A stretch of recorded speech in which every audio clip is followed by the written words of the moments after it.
धके रउआ मोह देव छोड़ी कलाई ना तो दीदिया से कोह देव। जीजा जी भीतर ले धके रउआ मोह देव छोड़ी कलाई ना तो दीदिया से कोह देव। ऐसे ना डांटी डांटी हमारा के खेद साली हो सवाद तनी नीचवा से दे दा। साली हो सवाद तनी नीचवा से दे दा।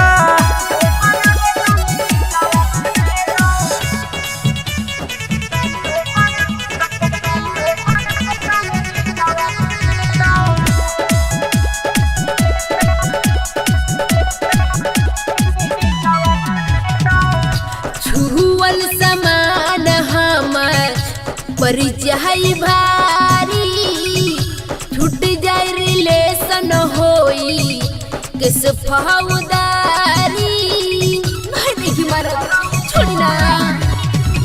छुअल समान हमर पर जाई भारी छूट जाए रिलेशन होई किस फौदारी। दिलवा के हमारा न हंसुआ से छेद साली हो सवाद तनी नीचवा से दे दा। ए हो साली हो सवाद तनी नीचवा से दे दा।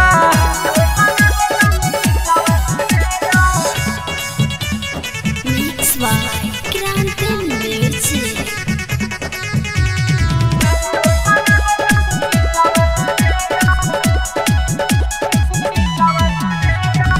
हमारा न देहिया पर चली राउर महाराजी कान खोल के सुन ली जीजा कृष्णा हनी दौरादी।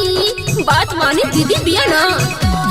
हे हमारा न देहिया पर चली राउर महाराजी कान खोल के सुन ली जीजा कृष्णा हनी दौरादी। आसरा पर हमारा न मारा तू बोले